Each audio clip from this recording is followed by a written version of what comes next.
Hello, non-Patreon listeners. Thank you for tuning in. Well, I mean, there are Patreon listeners who are getting this earlier, but I don't really need to market to you because you're Patreon viewers, so I've got your money. It means nothing to me. Oh, yes, sorry. So, look, we're in Bulgaria. We've had the time of our life on our Romanian Transylvania, even though Transylvania is part of Romania, but it's like a complicated thing that nobody really explained it to me, and I'm not sure what it means. And our Bulgarian tour, it's all been great. We finalised it here. We also have... We're in Varna. We have a park for the first time. Well, not for the first time. 40 minutes into the podcast, I shouldn't have told them the time. Now they can skip to it. We should have just said it any time. At some point. I've already said it. I think you got it wrong. Oh, okay, good, because we did overrun. At some point in the podcast, there's a discount code for a really special thing, and that special thing is special. And it's not just me graphically explaining to you how I am better at comedy than Joe Rogan is in every single way. But God, I would love that to be special. Sloss and Humphreys on the road. Muggins and Cream, Cream and Muggins, straight thuggin', living the dream. That's our intro. Fucking Muggles. Tickling the clit inside your head that makes you laugh. They said it can't be done. Are we in the same seats? That's hack. Ah, Muggles. Accidental rim job in the park. Kiss, kiss, kiss. Or am I just being cynical? Muggled it up on fucking Mugglepedia. Where have you been since 9/11? Is this the Patreon or a public? This is public. Okay, I'm going to start with something that I will acknowledge I think should be cut out. Okay. And we probably will cut it out. I watched Scarface for the first time in my 32 years on this planet yesterday. I really enjoyed it. I'm struggling to see why this is cut out with yet. I'm going to try and figure it out. They're very racist in it because it's... the Pacino accent. No, the Pacino's accent, it's an incredibly racist accent, but even the terms that they use to describe each other. Now, it's a bit like on Short Circuit where they have the white guy being a brown guy. And he's like, I feel like a sweaty duck. I don't know that reference. Do you not? No. He's like got a really thick Indian accent. He's meant to be Indian, but it's like a browned up white guy. And he's like, the one line I remember was him saying, I feel like a sweaty duck. Hold on. I don't know what accent I'm trying to do. Somebody browned up. In a Spielberg children's film, No way. No way. Really? Absolutely. Yeah. And then did the... So Can you not remember Short Circuit? Did you watch it? No, I'd never seen it, but so wait, hold on. Like, so it didn't even look... Somebody apooed in real life and not cartoon. Yeah, That's awful. That's not on. But they did in Scarface? No. So, well, yes. I mean, obviously, fucking Al Pacino is not Cuban. He's got this terrible fucking Cuban accent. And they're using so many slurs during the thing to refer to the Colombians and the Brazilians. Are you going to cut it out because you like racial words to Spanish people? No. Are you going to like double down on your racism and be like, oh, I love calling them wetbacks? Is that what you're doing? Is that what you're doing? Don't get me wrong. It's close to that. It's okay. I can't lie to you and say it's not close to your fears. The fucking Latino markets, there we go.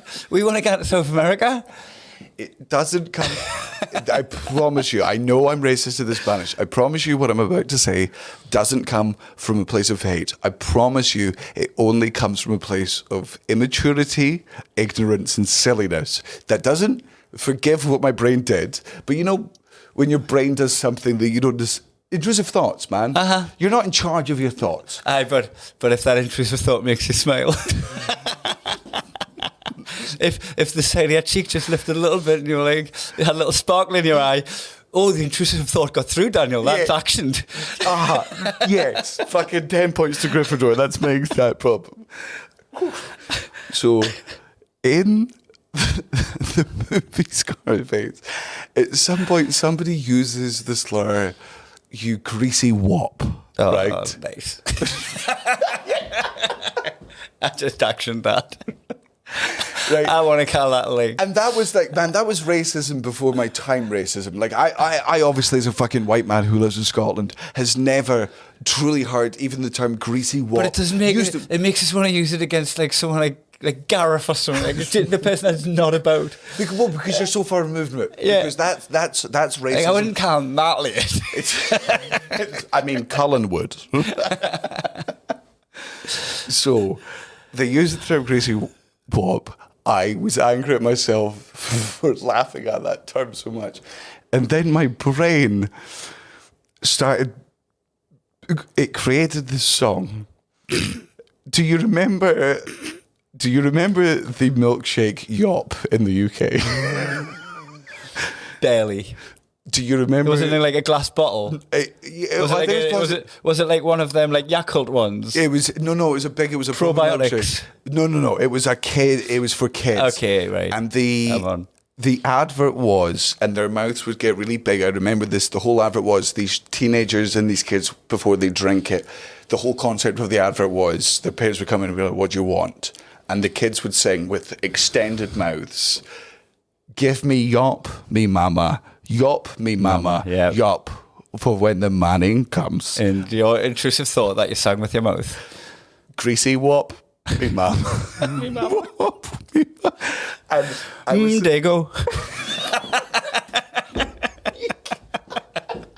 How can I not do it, but you can? I can't do it. The point is, You just take it to the... I evened it out. Sometimes I'm so glad this podcast isn't successful. No, this is why it's not.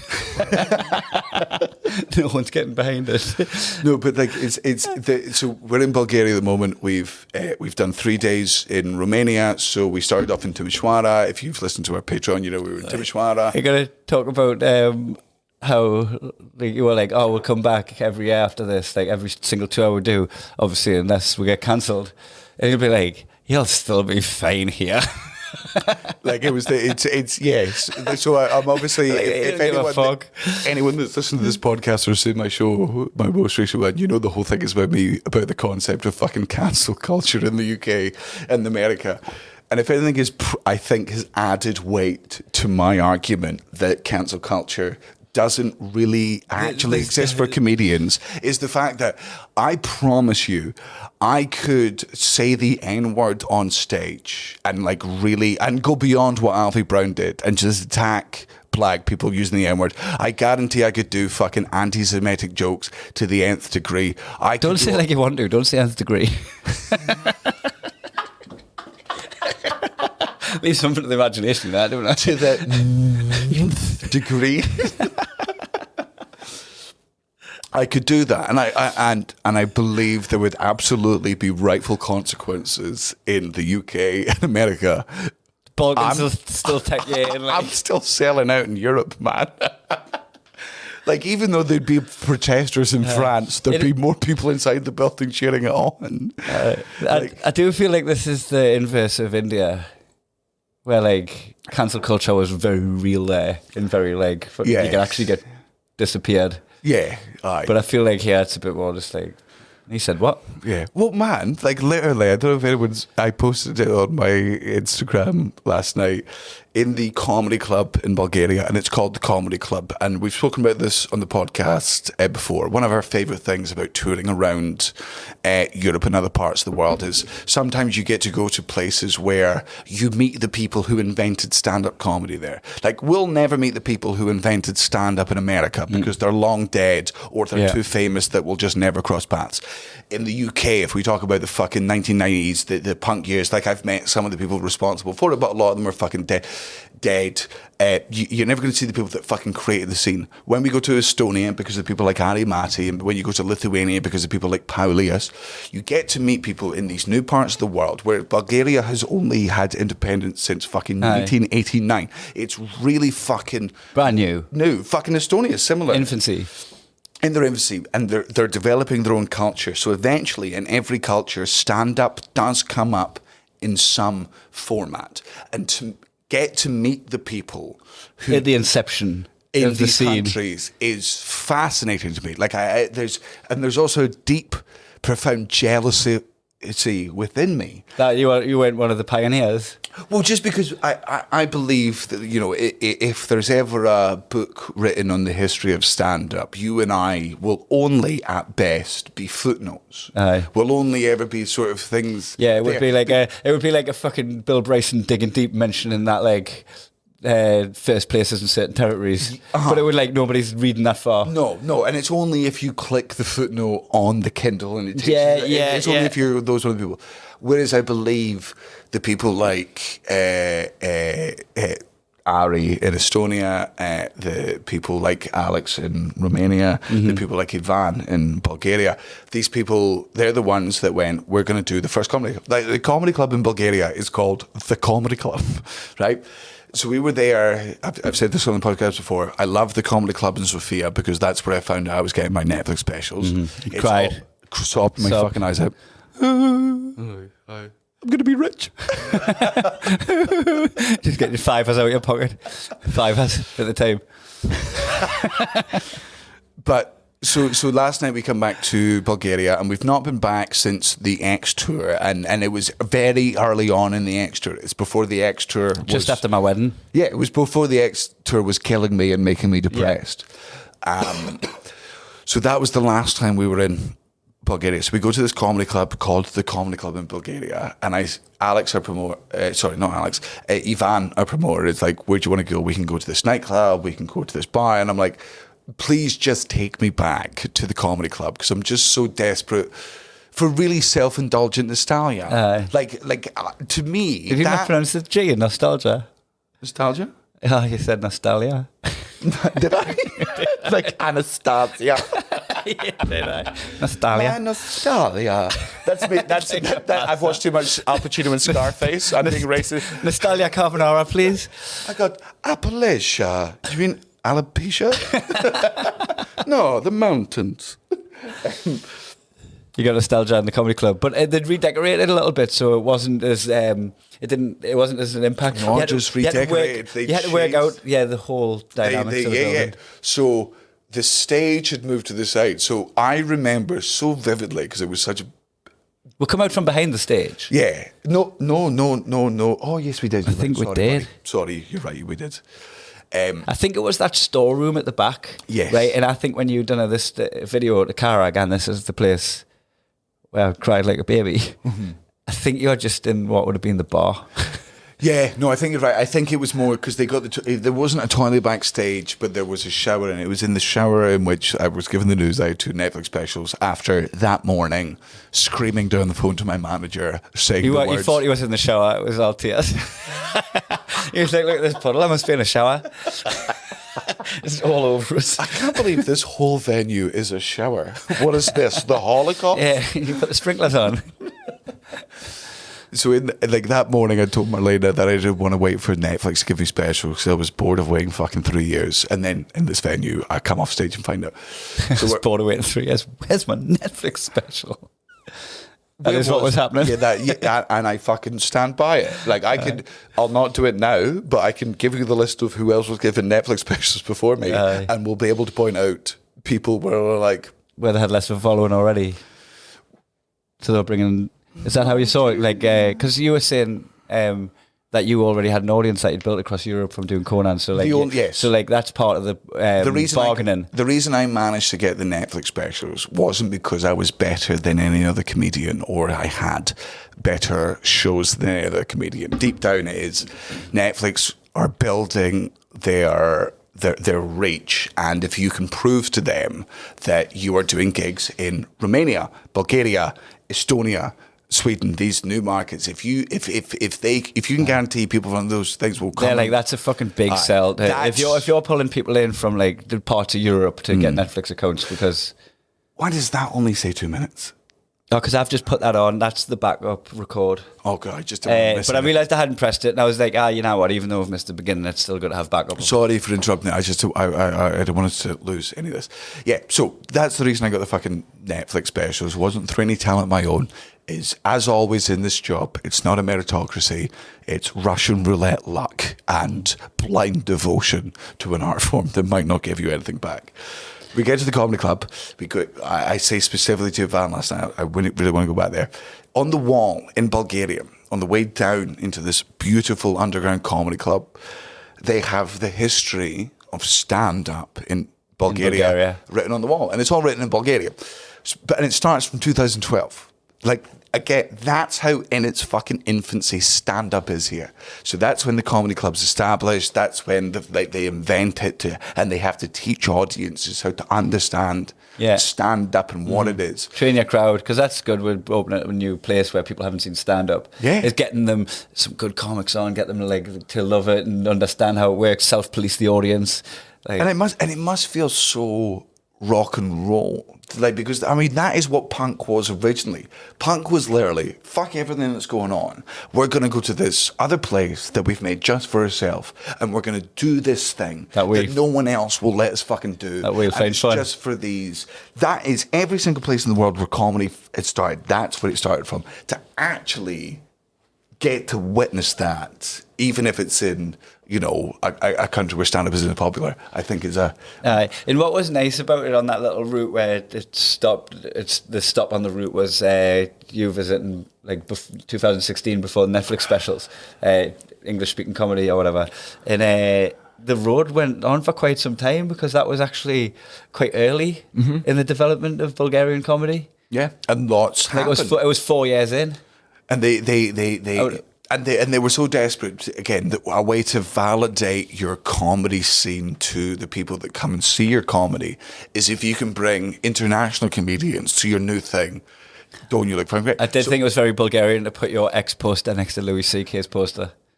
That was so Bulgarian. And to just not even bat an eyelid, not even see why that's... No.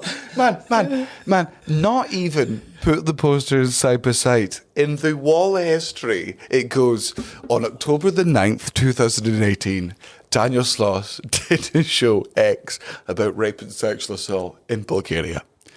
And in November 2018... For those who weren't listening... For those who didn't hear a word of what Daniel said. Yeah. For anyone that was like, la la la la la la la la la la la, just for the whole show, then, and again, I'll admit, we were both devastated by how good Louis' last special was. I was devastated because I got a chance to open for him. I didn't know if I spoke with this on the pod.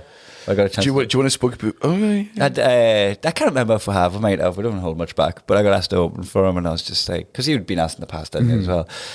And I was like, fucking, oh man, this is gutting. This.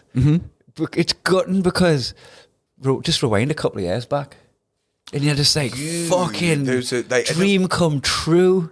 And to anyone out there who people will have their fucking stances on the Louis C.K. thing. Mine's is personally, I do think what he did was gross. I do think it was an abuse of power. I do think if he wanted that kick, he could have got it from somewhere else. Weirdly changed it for me when I found it was 2002. Weirdly, like, I'm like, oh, has he been doing it since, or was that like isolated? Is it? Regardless of when regardless of when he's been doing it since, I think it is gross. I think it's abuse of power, and I don't think it was the worst version of those things. It doesn't excuse it, but I feel like enough time's elapsed that he might be a completely different person. Growth happens, and you might have seen the error in his ways. Okay, my rebuttal to that would be there. Yes, absolutely, people do grow and change. But what I would argue is, since for people that haven't looked it up, we're not talking about a rapist here. No, we're not talking about a rapist. We're talking about a man who creepy and gross, played with himself in front of people. And that. I agree with you. So I don't know. Go on, what did you say before? So I was saying, like, about the time that's elapsed and the room for growth, and you just was that a phase of his life that he's getting punished for that phase? When if it's growth, which I acknowledge is a fucking thing, and I think it's important as a society that when somebody does apologise and acknowledge what we did, that we do allow them to move on from that and not flog them with it for the rest of their life, because what else is the fucking point? I think his special after what had happened to him did not show growth. Nah. Right? So that Showed arrogance. and dismissiveness. Ambivalence. And ambivalence. And you know what? He's entitled to fucking feel that way. I didn't go through what you fucking went through. We don't know. No, but I mean, in a sense, man, we don't know the truth of what happened. Like, we know the stories, and it's and that's why we're me personally, I'm choosing to take the side of the many over the few. But yeah, aye. Listen to the women, like. Aye. Well, not too much because they fucking. You nothing. You say anything important there? Louis C.K. what? I just said Louis C.K. what you said. You had in that moment. The man I was also asked to open for Louis while I was on the extra, and it's the same thing. You go, even though 3 years ago this would have been a beyond dream of mine. You could not open for you. You couldn't open for me doing the show X. It's not even just. Can I just zoom out a little bit? It's not even the show X. It's what we went through with a friend. Like, that was the story of X.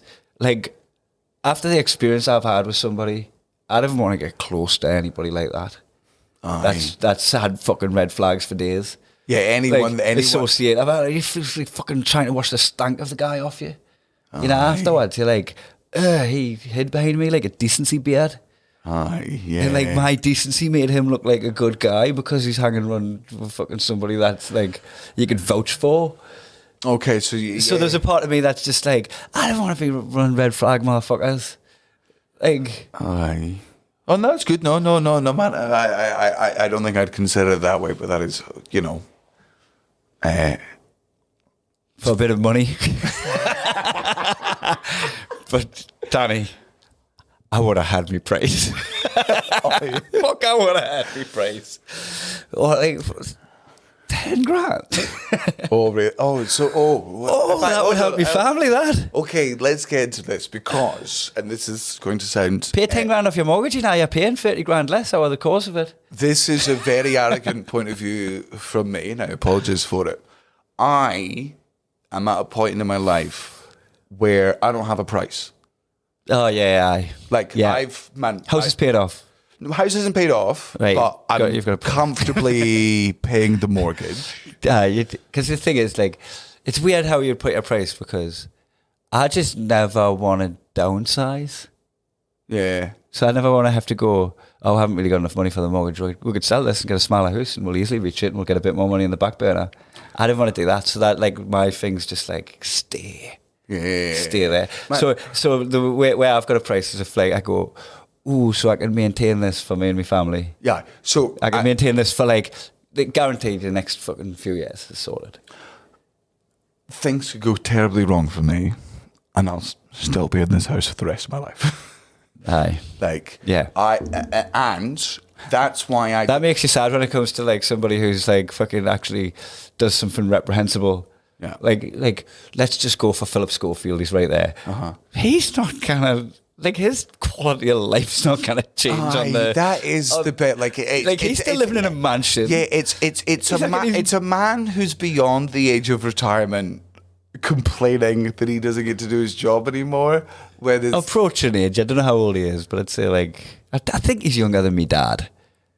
He's just approaching retirement now. Yes, but only because of this government. Oh, but this guy could have I'm sorry, if we're talking about the actual retirement age as opposed to what the retirement age should be. Of course. But Philip Schofield could have retired. Yes, but he didn't because he likes the attention. And the reason he's sad that he's losing his job isn't because he doesn't get to hang out with Holly Willoughby. Because if Holly Willoughby wants to hang out with him every day, she can. Mm-hmm. That's an option she has available to her. I'm going to miss my workmates. Well, you know what? The workmates that you really fucking had something with, they're still around. You can see there's it's a man complaining that he's... Though, I will say this, and I will acknowledge this, in the BBC fucking interview, Philip Schofield said that a lot of the abuse of that he was getting felt homophobic. And that means the homophobes give him his excuse to get out of it. Like, the homophobes helped him in a way. Not like, I'm not going to say helped him. It can't be nice going through the fucking abuse that he's gone through. But fuck me, that comes with a little pass. That comes with a little like people are going to feel sorry for us now. No, like, no, no. I think only if you view that. If the homophobes knew the best way to fucking have him to be punished would be to say fucking out homophobic to him.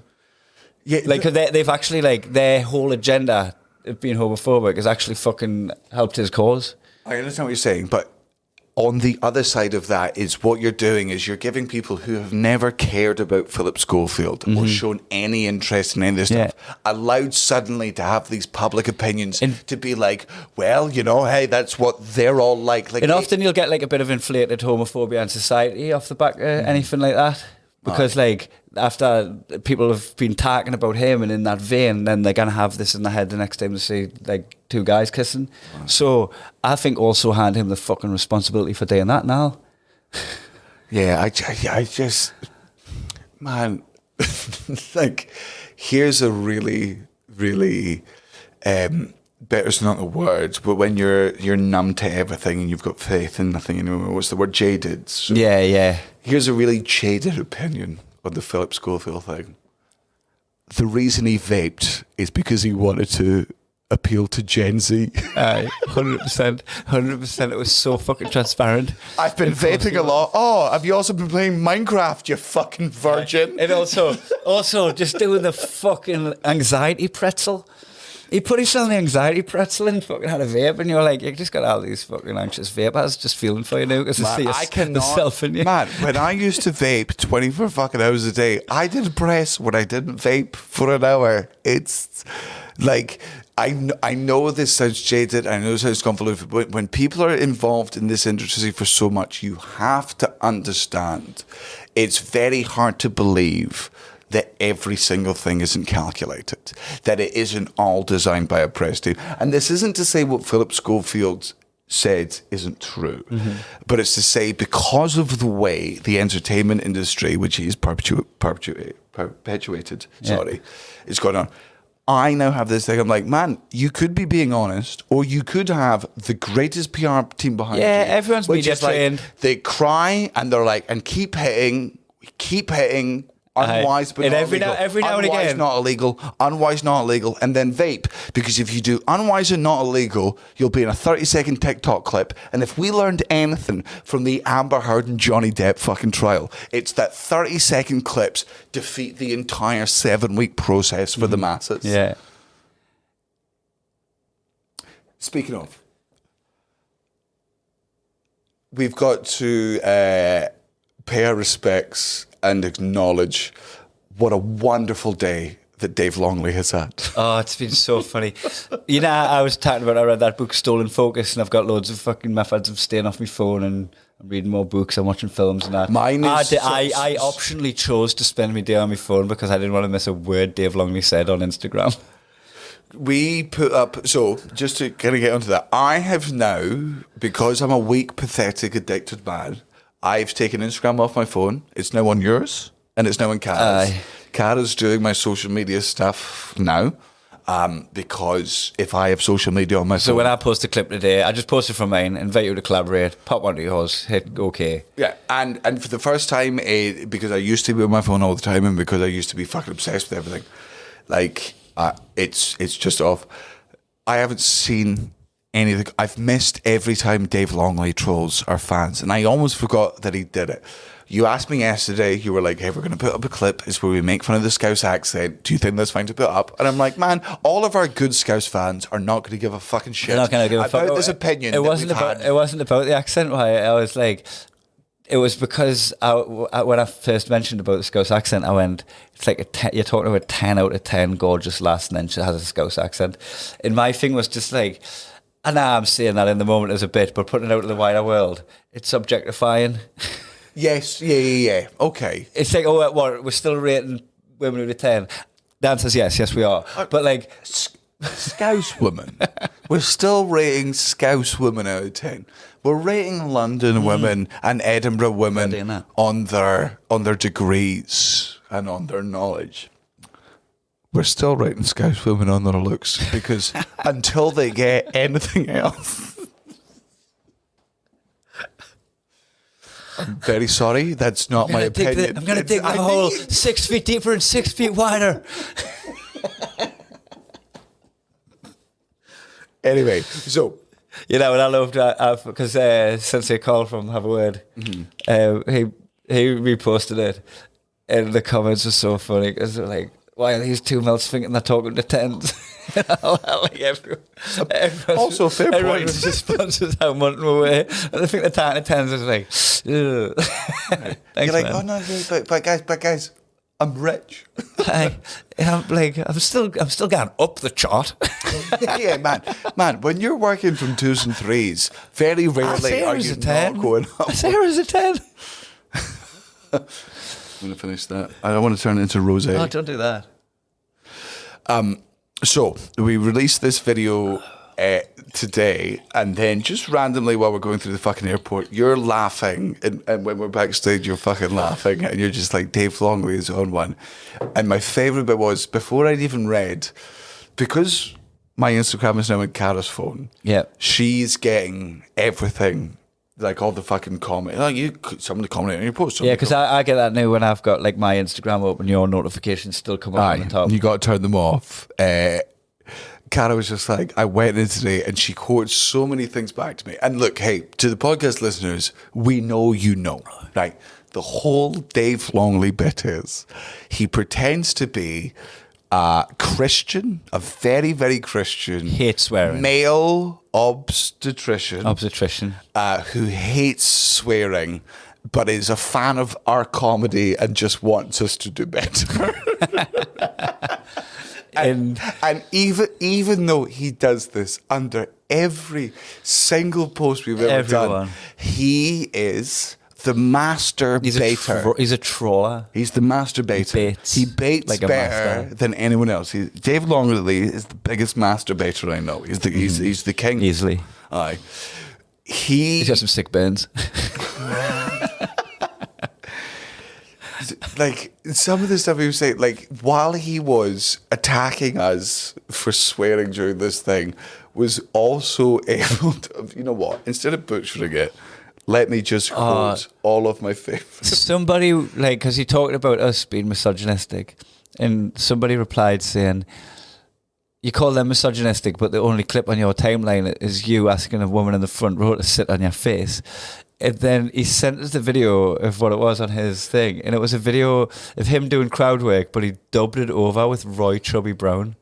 A Roy Chubby Brown bit from like 19... Play the Roy Chubby Brown bit. So if I'll read the quote. So Liz McGAEA, if you're listening to this for whatever reason, I'm very sorry to announce to you that you got.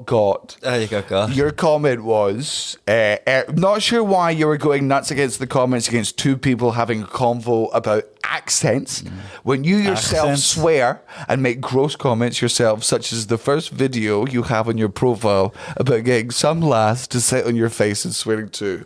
Here is the clip. If you're watching this on Matthew, the video, I'll ask Matthew to put the video on. I'll send him it. Is she all right, that darling? Are you all right, darling? Are you enjoying yourself? You haven't got any old clothes you don't fucking want, have you?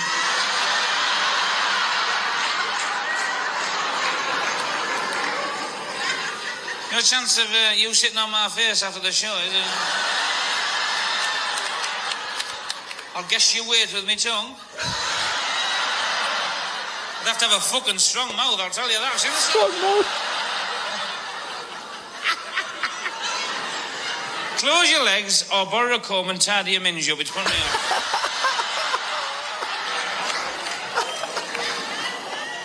Well, if I don't get fucking beaten up tonight, I never will. Right, so Dave Longley has put that, and if you watch the video, right, man, it's a bit good.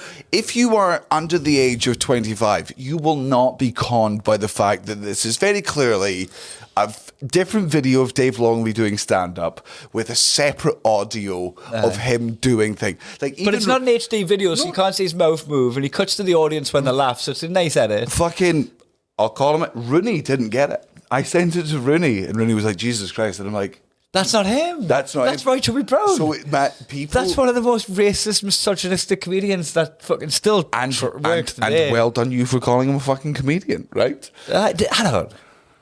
I think he is a bit. He was back in his day. Yeah, but his other timing, his delivery, his fucking cadence and all that, right? Like, okay. So it also you would argue that his skills are as proficient, but the tools and materials he uses are worse. give him progressive material, he'd still be a comic. Okay. Do you not think so? You know what? He's got stagecraft, man. Yeah, he does. But it feels awful to admit that. You know Of what I'm saying? course, aye. But yeah, he does have stagecraft, and he obviously does have an ability to deal with an audience. But then I would also argue that this is a horrible thing to say about someone that's so reprehensible. He's got a likability about him to people that couldn't give a fuck about what he's saying. Aye. They like him. Yeah, but to scum. Aye, but they like him. No, But that means if he was saying the right thing, the likability would come into play. So that was obviously the clip that somebody was referencing when they were calling Dave Longley sexist. Which, don't get me wrong, Dave Longley will tell you to your face that he's sexist.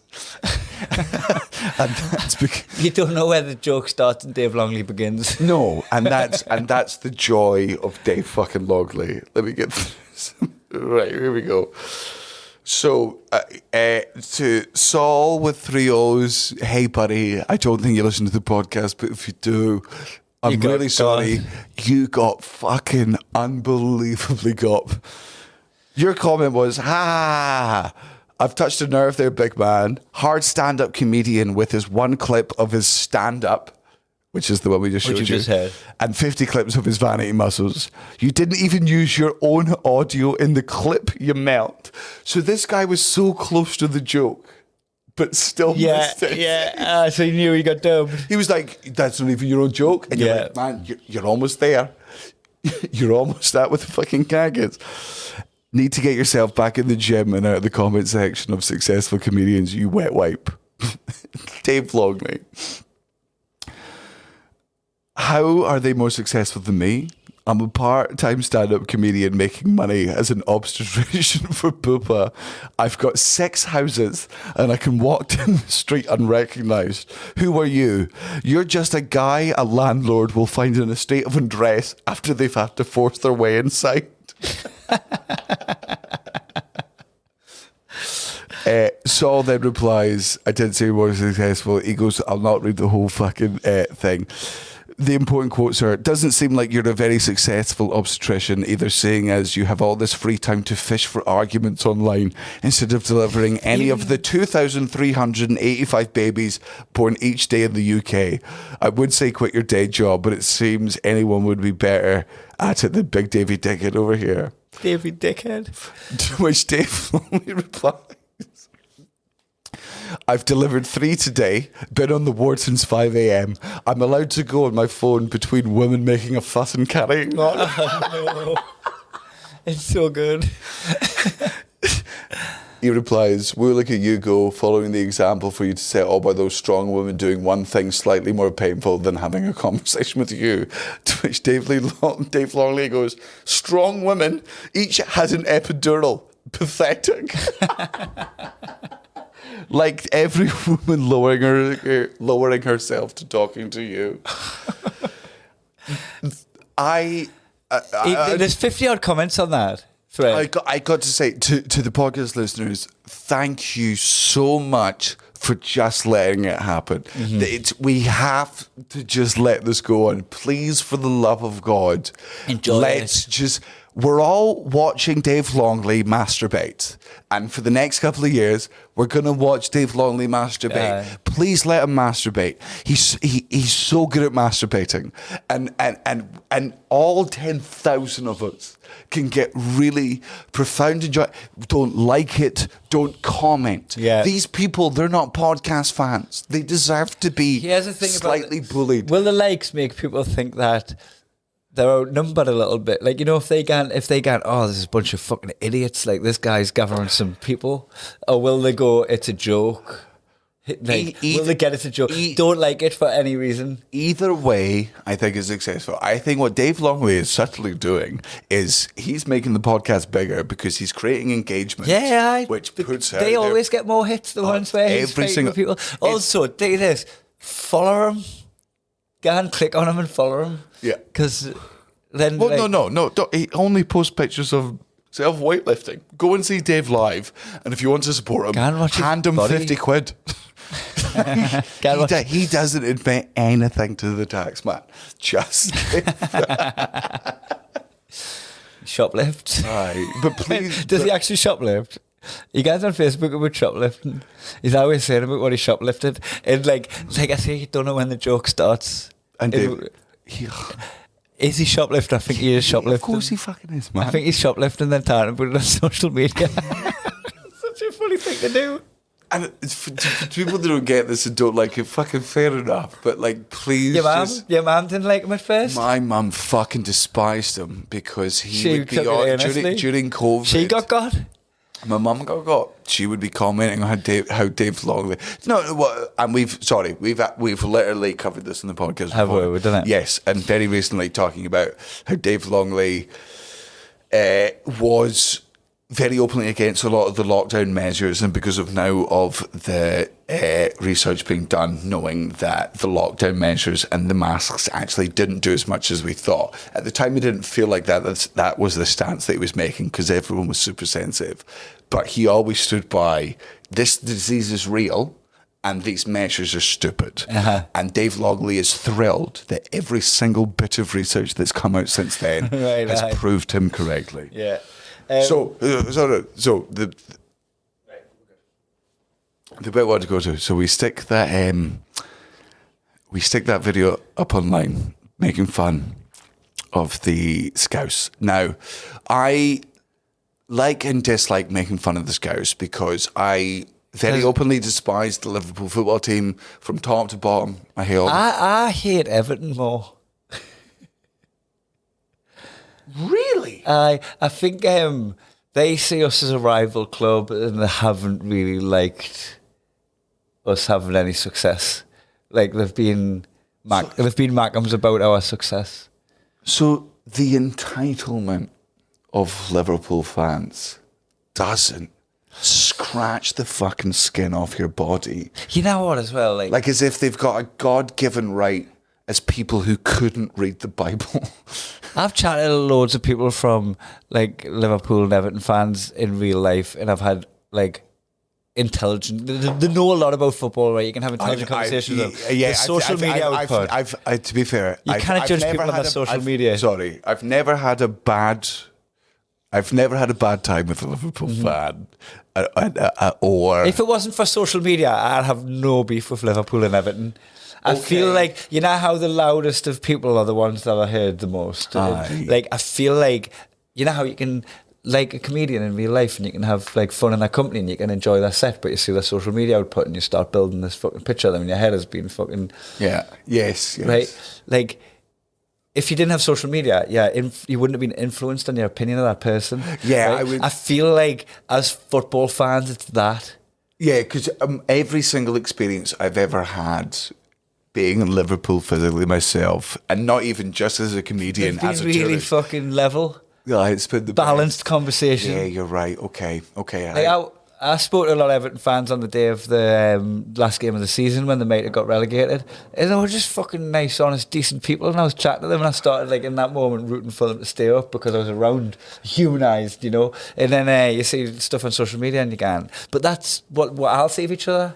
Yeah, and also, there's definitely part of me that was just angry that Liverpool were doing better than Chelsea. So I have to acknowledge the fact that. What was that excellent fake documentary, American Vandal? Yes, yeah. That one was like, this is the first generation that has the personality, and then they have the personality that they curate on social media. Aye, and a lot of the time. Well, I feel like Arsenal suffer the same thing because they're online fans and they're actual fans, and anyone that owns an Arsenal shirt or anyone that says I support Arsenal is a cunt. Like it's just one of those. Anyway, the point is, so we do this thing where we're making fun of Liverpool people. Obviously, it's not taken out of context because we chose the context that it went out in, but because we're trying to fucking create engagement, we create engagement. And Adam Rowe, who I love so dearly as a comedian, as a friend, as And also as someone in the podcasting world I look up to for what he's been able to Respect do. as a gangster. Yeah. Adam Rowe replied to us both being like, do you want to fight? And you and me both went, yeah, man. Cute. yeah. I played the Perry. I replied, going, all right, but when we have makeup sexy, but I zip it. I can't believe he survived to make up sex. No, he didn't. That's why he's quiet. Fucking the gall of a man who was not able to beat up a fat 23-year-old Elliot Steele. He's actually quite hard now. Who? Elliot. Oh, Elliot now, yeah. He could fight now. I just couldn't get beat off him with a principle. Oh, yeah. I would want it more if I fought Elliot Steele, and that's what would get him. We want to talk about the Merlina thing. I don't think we should do this on this podcast, but now that we've done so many things that we just shouldn't have said on this podcast because it's a public episode, I feel like, fuck it. Any awful opinions I'm worried about, let's stick them out there. Did you see? I was going to say, now we've clickbaited them, and they're going to be listening on. It's time for an infomercial. Altitude, we've got. I've just thought of it. Right? We're meant to do it on the intro as well. We're giving them a promo code for Altitude. Oh, They're getting a discount. Are they? Muggins and Cream listeners are getting a discount for Altitude. Who have you confirmed this with? I just made it up now. I'm just telling them now. I don't think you can. Hey, Mary. Oh, really? Yeah, I Mary messages with a discount code for our listeners as a perk. Oh, okay. Do you not know about this? No. Oh, mate, I put it in the intro as well, just for people that are doing half-hour drives, but fucking these lot are getting a discount. So tell them about Altitude, I'll get me phone. Okay, so I'm assuming you've heard us talk about Altitude Comedy Festival. It takes place every year, and I think March. First week of April. First week of April, so I'm full of shit already. Dara O'Brien's on. Dara O'Brien. I don't think that's how the list goes. I don't think Paul Smith. Oh, Paul Smith's going. Oh, fuck yeah. Yeah, the lineup's sick. So Altitude Comedy Festival takes place in Meyerhofen every year. You get to spend 5 days skiing on one of the most beautiful resorts in Europe. And then every day once you finish skiing, there are 3 shows afterwards. There's an après-ski, there is a gala show, and then there's a late night show. You can go to any of them. You can go to none of them. You can do whatever you want to do. The lineups are brilliant every year. I haven't been able to do it for 6 or 7 years. This next year will be my first return to Altitude, and I cannot fucking wait. I'll be back.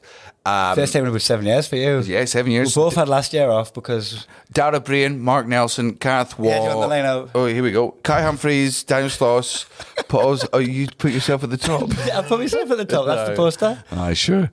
Andrew Maxwell, Marcus Brigstock, Maisie Adam, Emmanuel Sonobi, Barry Murphy, Mark Nelson, Nina Gilligan, Kate Williams, Tamer Katan, Jack Lidow, the International Improv All-Stars, and there will be more announced. So what's the promo code? I'm going to tell you now. Muggins and Cream 24, all one word, block capitals. I'm going to post it shortly after I post this. I'll post the info so that you'll probably already know about it by the time. Actually, I'll let it settle a bit. Let them enjoy it. Let them enjoy finding out like this. I'll put the fucking poster on. Maybe no. Like we could next podcast we'll do it at the intro. Like this can be a gift for those that stayed through. So early access on the promo code. Aye, just in case, just to see, because I can't wait to see what effect we have when 7 of you buy it. Thank you, Sid. Sid's already got a ticket. He's just been like, "What? I could have had fucking 10% off." So I know what I want to talk about next. Why did we go on to... I just, you clickbaited them. You were about to say something that they wanted to hear, and I was like, hit them with a promo. Which is a fucking belter promo, you won. Okay. Right, hit us with it. We were... Oh, no. I remember what it is. Before I get into the Merlina thing. Did you watch the video? Probably. Of the... person getting eaten by a shark? Yes, of Of course I did. Okay. Like, And I was like, part of it was like, oh, this is horrible. Like, but it's out. It's not like, you know, when you get sent a behead video or something like that. Which hasn't happened in many, many years, but that was no. The thing I will fucking say is there are videos of Russian troops cutting the cocks off of Australian Well, I think prisoners that of must have war. changed my friendship circle because I'm not getting. You've changed your fucking algorithm. Like that sort of stuff is still happening It out was too far there. in the distance, and it was just like kind of like seeing the fin and seeing his head go underwater and seeing the thing go red. It wasn't like graphic, like a hostile movie. Oh no, but it was a body moving. But like you could have, he was fucking resilient, man. His head kept coming back up, and he shouted. I'm sure you could hear him shouting, unless it was someone on the beach. Do you know you're the shouting woman? help. You don't, like 55 seconds into this video where a man is just eaten by a shark. There's this Russian woman being like, "Oh no, what is this?" And I'm like, What could it "Doll, could you get in the ocean, please?" be? What could it be? Can't get him. So here is not my opinion, but as we said earlier on, you know when. But if only it was a Spanish person. You're not going to say that. So close. So close. Russian? It was Russian, wasn't it? It was a Russian guy. Oh no, don't do this. We've met so many cool Russian people. No, I know. That's what I'm saying when I say when I felt so guilty about. Oh, not my first response. they've been dehumanised for you? Yeah, they have. A little bit. Like, and also not the tourists. Like, also not the ones. But the ones that we hung out with after the gig, the ones that come to your gig, were translator, Aye. were promoter. Aye. Could have been one of them. Could have been. Or it could have been one of the 80% that support the war. Aye, but where are they? Are they on holiday? They're at home. That's where you're correct. That's where you're correct. Absolutely. That's where I'm I didn't think they were going for a swim in fucking, where were they? But maybe they Egypt. It was Egypt, wasn't it? I remember fucking like Maybe diplomats trying to get Egypt on because board. what they were explaining to us here in Bulgaria is a lot of Bulgaria supports the Russian war in Ukraine. And the reason they support the Russian war in the Ukraine is because not only do they get a lot of the propaganda from the Kremlin, because a lot of their people who live in Bulgaria have relatives that still live in Russia, and because Russia are dealing with the same amount of propaganda that every American dealt with for the past 5 years, and you still don't know you're going through because you're all thick as pig shit. Like they I disagree with that. No. watch Trump win again, and easily. These Bulgarians, they last remember historically the Russians. Bulgaria was under the Ottoman Empire for 500 fucking years, and they were super poverty. So their heroes historically are the Russians. In the same way that if you're in Europe, the heroes are if you're in America, the heroes of World War II is America, because they did the atom bombs and they did D-Day. If you're in Britain, you're taught that the heroes of World War II are the Brits, because we did fucking D-Day. And in France, I'm sure, So we think we're the heroes because we landed on the beach. America think they're the heroes because they turned up and won off the bench to score the winner. Aye, yes. So everyone's got but whereas deep down, like one of the biggest parts of the reason we won World War II was because Hitler decided to go on the offensive across all of Russia during winter, and the Russians' ability to just die to a man, despite being not skilled at anything, not being proficient at anything, the Russian not winter. being prepared for anything. All they could do was stand there and die, but there was just so many of them. The Russians, in my personal opinion, are a huge reason why the Allies won World War II. And that's why I've always had a soft spot for the Russians. Right. And because we got to gig there, and because we got to meet the good fucking Russians, like I do fucking get that. But then also with what's going on. So Bulgarians, because their history, they weren't really heavily involved in World War II because they weren't a fucking country then. So they didn't exist. You know, their last memory of war is what they got out of 500 years rule of the Ottoman Empire, because the Russians defeated the Turks. So in their head, it's old people's memory. But that's like historic. So when I was talking to Ivan about this, I was like, you can't, this is from Russia's point of view, you can't save someone from an abusive relationship and then hit them. Right. But what like, if you like that doesn't level out. It doesn't go, all right, 1-1, crack on. Like but if what, you fucking, but what if you hit them less? you still move on. Again, you've changed, Russia. You didn't even hang on to it, Gan. Oh, thanks for earlier. But I take your point. I was just being I was literally just being a cunt there. yeah, but it was that is what's happening though. Like the analogy, like the people who are like hanging on to Russia as a savior, even though. But it's so we had this discussion last night. The thing I'm trying to. We hate the pensioners of our country in every country because they're so much more susceptible to the Murdoch media, Any right-wing to media. whatever right-wing media. Because older people are stupider because they don't have the knowledge. They don't learn as fast as technology They does. don't travel as much as And the they don't youngins. travel. And travel's huge for Anyone in, over 50 is thick as pig shit bar none. Is not our point. But so you've got this generation of people that just do not put any fucking effort into growing and That's why I love meeting like well-read, well-travelled old people because they're more like us. Aye. You It's know? very arrogant of you to think. Yeah, I think they are. You know, when you're like I'm hanging out as with smart as a well-travelled Jew. like Andy and Julie Askins.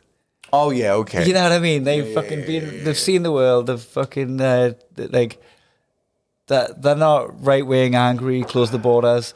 Like when you meet older people who have fucking done shit, instead of just being in the same spot, picking up the same newspaper, Yeah. going at the same staff room of the same minds. Aye, Like just regurgitating the insular opinion, and you reach the age of 65 and it's just been solidified like a diamond.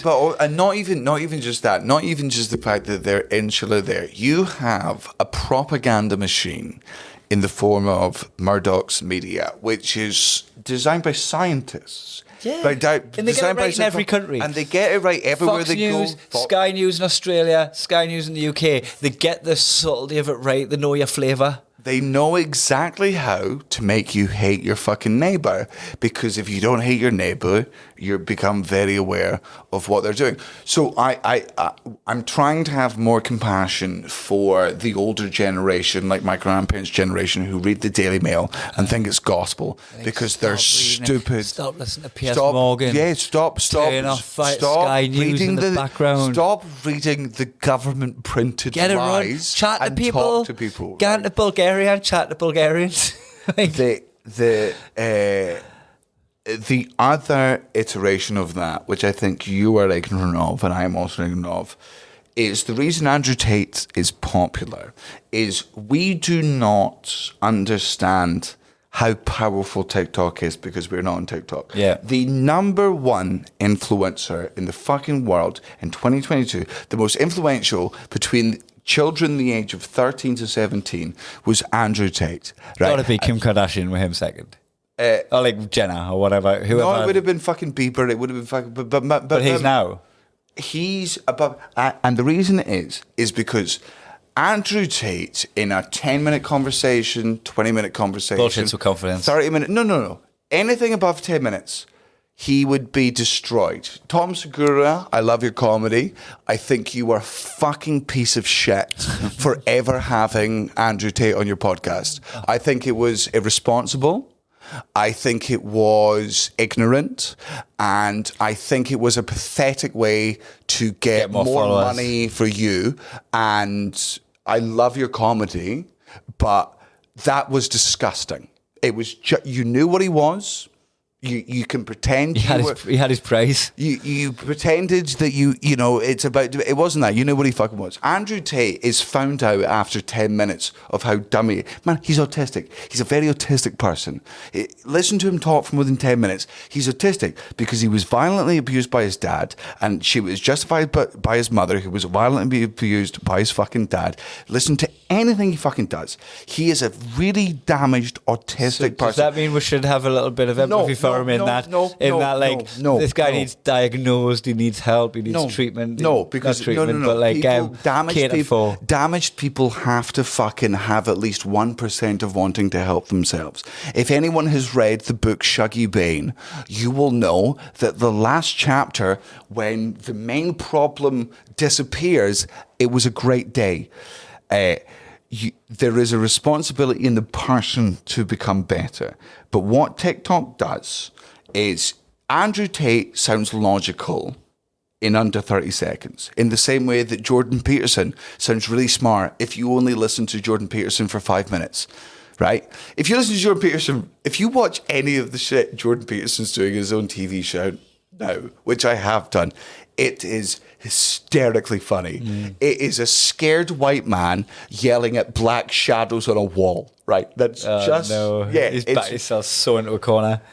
So Andrew Tate is really smart if you can edit down a clip with no context in 30 seconds of him owning a fucking journalist, owning a fucking lib. But that's what TikTok is. So we can... but if you let that conversation play out... Man, we can complain about this older generation above us that are voting because the Murdoch media is making them vote for the Tories and making them vote for the fucking Republicans. But we now have to fucking be aware that beneath us, and also in our generation, there's a generation that in the thing that they look at for 14 hours a day, an algorithm not designed by any government, not designed by an AI that just goes... that is trying to keep you on your phone longer. Just trying to keep you... It will, and it's not doing it evilly. It's worse. It's unconscious. It's what keeps our attention. This AI is deciding, you're paying attention to this because it's awful. So I'm going to show you more things because it's awful. And I'm designed to keep your attention. More angry. And these teenagers who are we spoke about in the last podcast about the reason why fucking Leonardo DiCaprio is an awful man for fucking teenagers. There's this, the most important time in the development of your fucking brain is in your teenage years. And we give kids this phone, which beams because it's taught to give them fucking Andrew Tate. Like, what you've got to hope is that generation grow up, identify the problem, hate us for handing them a phone. Not us, but our generation. They're allowed to hate me. What? I truly believe if I get to 85 and people below 40 hate me and they're like, you're scum, you're the reason the world is the way it is, I'll just have to be like, yeah, man, I went on no marches. Yeah, in the same way that the generation above, like, fucking put pollution in the air, dug up a load of natural resources, fucking and bought houses at a cheap price and sold them at a fucking high price. Back there, and you can look up at them going, you fucking bastards. You didn't borrow the world from me. You fucking harvested it and give us the barren land, you cunt, right? Right. The generation... You robbed me of the experience. So sorry. The generation below us are going to be looking at us and going, you put that screen in me face that was advertising to us at the age of 12. You gave an artificial intelligence that you had no idea all the what data of how I respond, what gives us serotonin, like what makes us happy, and you just let it pitch at us. So does that mean the next generation's going to go, fuck off the phone? No, man. This generation of kids, like the only things I've been reading recently is this generation of kids is the most depressed generation of... Well, I mean, they say most depressed. I'm like... I don't think they were recording the thoughts of Jewish children. You know, the Great Depression. The Great Depression. I wonder why they called it that. Like there's like it's like there weren't really mental health therapists in Auschwitz being like, I tell you what, a lot of these kids are sad. But fast forward to the future, there's a kid that hasn't had a vape. Yeah, I tell you what, in Auschwitz, none of the kids are sad because there's none. Yeah, because there's no use for children here. Anyone want to buy some shoes? I think we're going to wrap this up now. We've got to go and pack up and get home to on families. The fucking Jew shoe joke. That's me big closer. Muggins and Cream 24, altitude 2024. Oh, that's why I said 24. Right, if that's where you want to end then. That's how they said 24. I thought it was like Muggins and Cream 24, never switch off. 24/7. I just think it's a really horrible way to end a podcast. All right, let's talk about No. A little bonus, 5-10 minutes of talking about why Marlena gives the rider. So we found out to And we like when she's nice in her rider and gives her like stuff that would turn up and have. Here is a small story about how Marlena's rider system works. Before we turn up anywhere, she will send through a food rider, what we want backstage, drinks, and then a technical rider. And technical rider will say things like, we want a red spot on the mic, which means a red light firing down. It looks atmospheric. We want red gels on the back, and what red gels means is there's 6 lights at the back of the car. So for something like this, right, the show's about to start. House lights drop, stage lights drop, red spot goes on the mic. There's just a red spot on the mic. It's atmospheric. Off-stage mic goes live, and Daniel starts talking. We would never have thought of that. No, we Right. would have just gone lights down. But it is good. Yeah. It's really fucking good, and we need Molly and that to have the devil in the detail. And then I would walk on stage and lights would come up. The red lights at the back would change to white, or they would go Magenta, I think it is, isn't it? Magenta's our favourite. The red spot would change to obviously to follow spots for me to make people focus on me. We don't have any expertise on this. Marlena is meticulous, so we tried to meet somewhere half in the middle. But what happens is we go to places and they're like, hey, we don't have the red gels for the back of the gig. Do you think this gig could go ahead? We're like, man, I don't even know what you just said. Aye. Like, if the microphone works, who gives a shit? They're just like, do you like the thing? And we're like, aye, sure. Yeah, right, I great. was like, oh, we don't care. He was like, oh, I hope you care because they had to hire this equipment in to do that. And we were like, oh, no. Like, we don't care. Yeah, like, Marlena the whole operation, this is necessary. Otherwise, it's just fucking ramshackle, right? So we need like a team behind it. When I say a team, it's Marlena. To make this look more professional than we would ever make it look. Yeah. We get to Croatia, we're in Rijeka. We walk out on stage for the sound check, and on the mic is, you know, the wind guards that you see news agents have just when they're performing in public. It's like this bigger foam thing that goes News around agents. the mic. news broadcasters, journalists, sorry. not the shops. I was thinking of, you know, the wind thing that the news agents have. I was thinking of them spiral things that spin round where it catches the wind and it's an advertisement. Sorry, newscasters and news reporters is exactly. Yeah, it's called a pop shield, I think, and it's, you know, when you like pick a pipe, I pick the pickle pipe out, it stops the crackle in the mic. So we walk out on stage of Rijeka, and there's this massive red windbreak on this thing.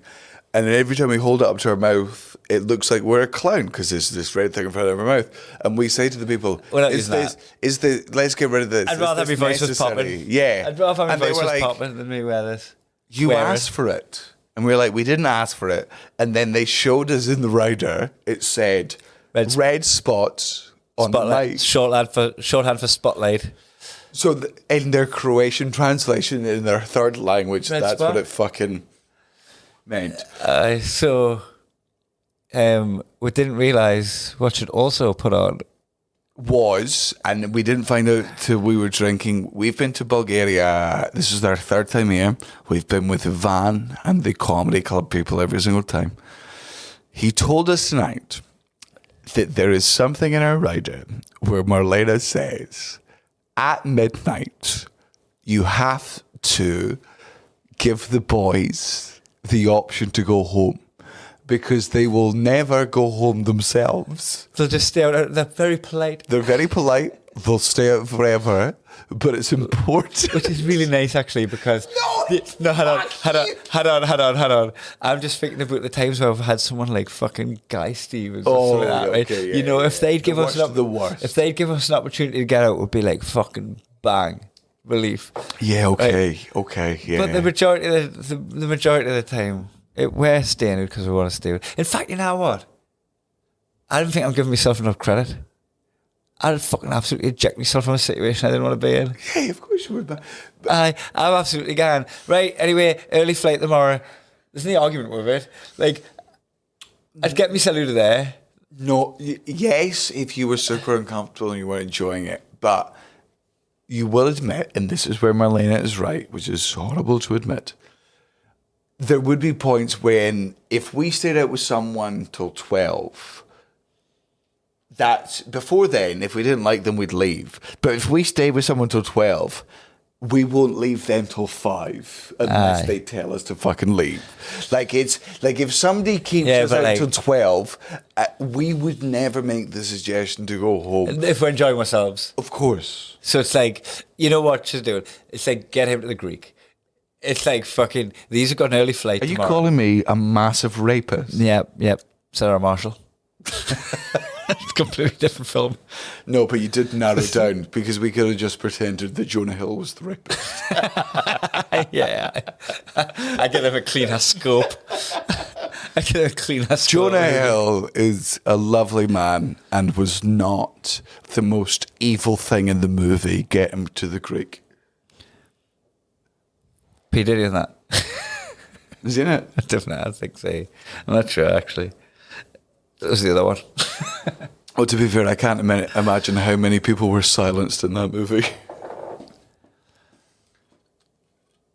The point being is that, Bedtime's in the Rider. And Marlena, I know you're listening to this, and I know you get very, very upset when we misrepresent you in this podcast, which is fair. Which is fair. I would say we do always, when we talk about Marlena, we hold her under the scrutiny and the scope of a comedian. No, what we do is we get on the fucking pier and we do a caricature of her. Yeah. Which is exactly what she looks like.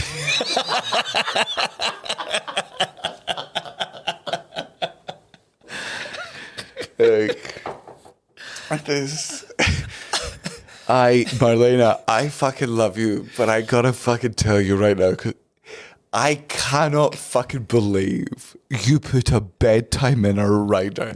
Do you understand? A bedtime option. Do you fucking understand? An option for a bedtime. Man, a get out clause. Everyone knows the story of Guns N' Roses' Rider, and Guns N' Roses' Rider was there has to be Blue M&Ms. only blue M&Ms in the bowl on the table. And the reason that was the case was because their technical rider, for all the pyrotechnics, for all the lights, for all the sound, for all the mics, for everything needed to do their performance, what they would do is on the food rider, they would put something really specific like only blue M&Ms. And what happened was when they walked into the green room, if they saw only blue M&Ms on the cables are table, correct. they knew everything else was perfect. All the settings, all the lights, the red spot. Because these people had paid attention to the rider. It's not an arrogant thing. It's not a diva thing. It's a just really a, like, quick, attention to smart detail way. thing. And Marlena does do that. So Guns N' Roses have a blue M&M rider being like, don't you fuck... We had a bedtime rider. We had a bedtime rider, Daniel. And, A bedtime... and But also- how long have we had a bedtime rider? Was that just because we had an early flight? Is that on all of the riders? Is that a copy and paste job? How many times have we... Because I've stayed out late most of tour. How many times have I rode over the bedtime rider? If like, do you guys want to get back to the hotel? And I'm like, fuck no. And they're like, what do we do? We need to The get them to Geordie's bed. out of control. we can get the Scottish one into bread. Right, but he's buying Coke.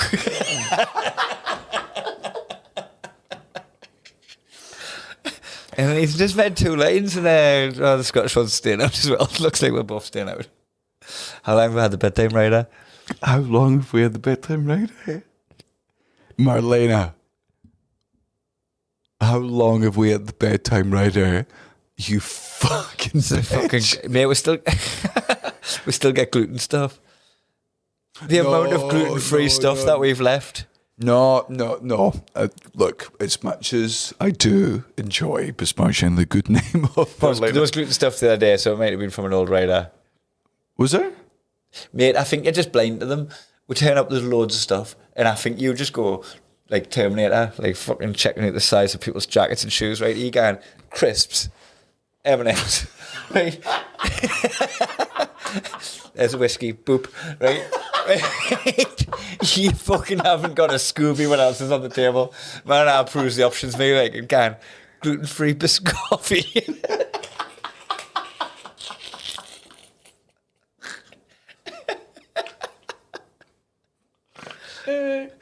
You're so bad at spotting stuff that isn't just on the selective things that you've chose to see in the world. Like, you know how... Hey, I agree with you, but that's why it's so easy. Man, I've changed the... It's never been an option. I'm like, that is the one. That's my favorite thing. Nothing else matters. That's once I know what I like, I don't. The amount of women you've whacked. You've farted on a couple of lasses. Can we not talk? Can we save that for the Patreon? all right. Tune in on Thursday. Yeah, with him farting on a couple of lasses. I genuinely.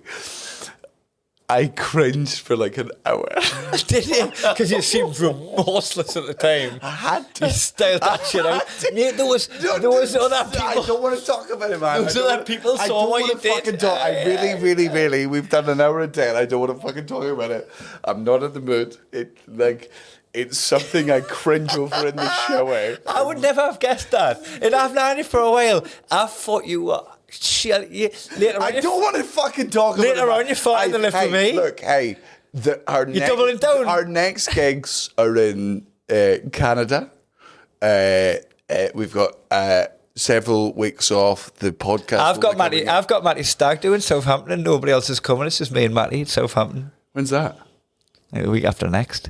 Sometime, I don't know. I told him a time, and I still got to book it yet. You're doing his stag do in Southampton. Aye.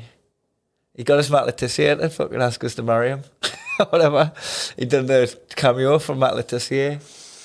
And I listens to this as well. I also, now that I know that Matty listens to this, I want you to know that Kai took me to Vegas. And he's taking you to Southampton. Aye, yeah. Know your role. Aye. And also, sorry, I won't be on your stag do because I've got Southamptonophobia. No, I'm on a family. I'm in Brighton. I can't make it. I'm just chilling in Brighton. I'm on a family holiday. We're doing our first holiday, which is just me. That's it. It's my first family holiday.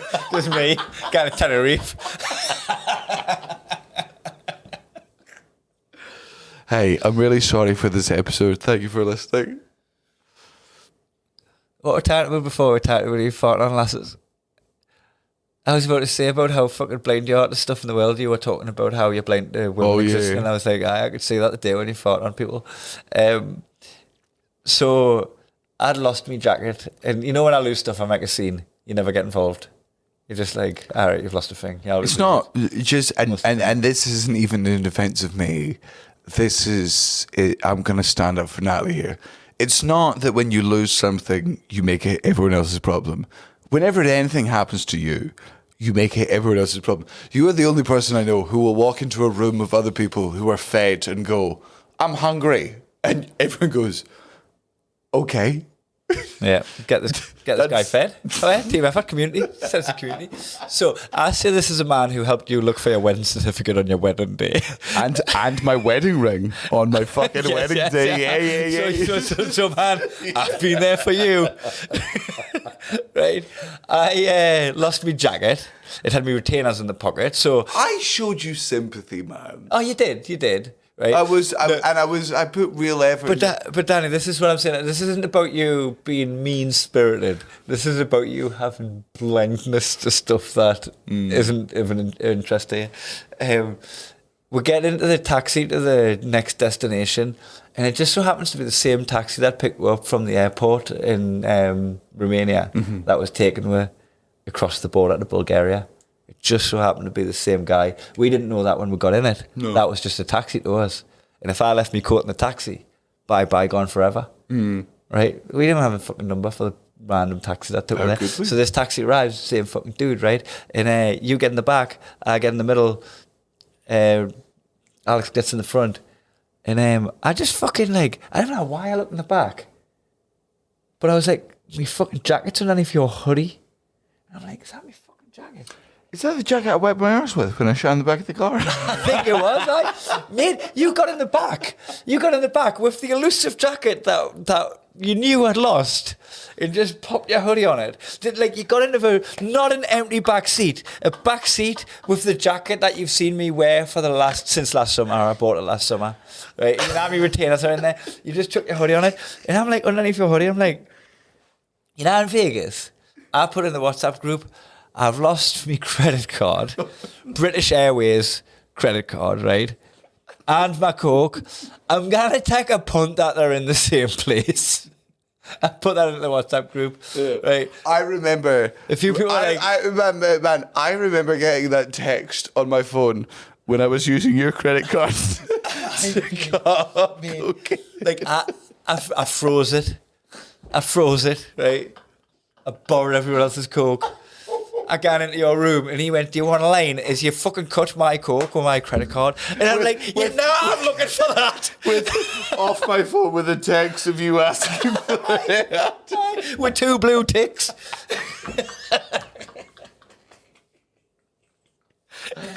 You've got a blindness for stuff that doesn't affect you. I know, and that's Gluten-free why. biscuits. And that's why I was thrilled that a shark ate some Russian cunt. Okay. Anyone want to buy some shoes? See you next time. Sorry.